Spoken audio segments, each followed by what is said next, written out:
worth it. Thank you. Senator David Pocock. Thank you, Acting Deputy President. I rise to speak on the establishment of Jobs and Skills Australia. Australia's current skills shortages are felt acutely in Canberra by private and public sector employers and across the country, and are evidence that our training system needs attention and continued investment and innovation. We need a coherent national skills training and workforce plan that is developed and updated in collaboration with state and territory governments, industry, unions, vocational education and training providers, universities, and job seekers across Australia.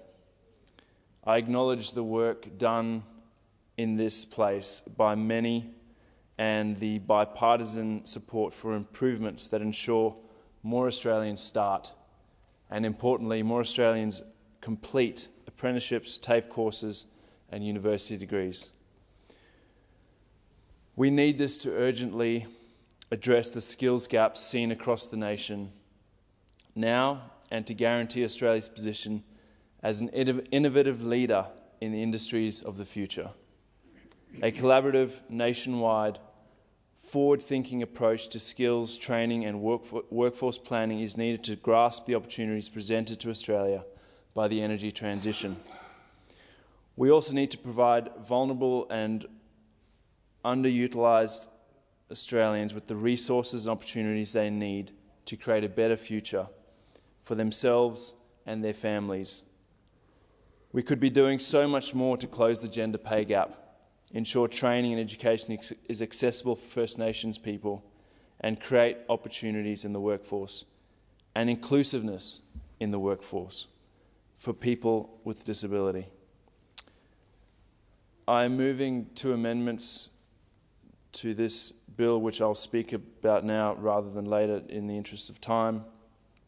The first amendment acknowledges that universities are vital to skilling our population. They warrant explicit inclusion in the consultation requirements of Jobs and Skills Australia.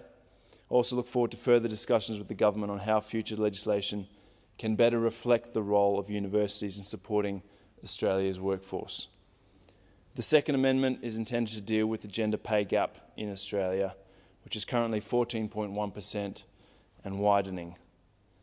Gender inequality is not a social issue that can somehow be addressed in isolation from the day-to-day operations of government bodies.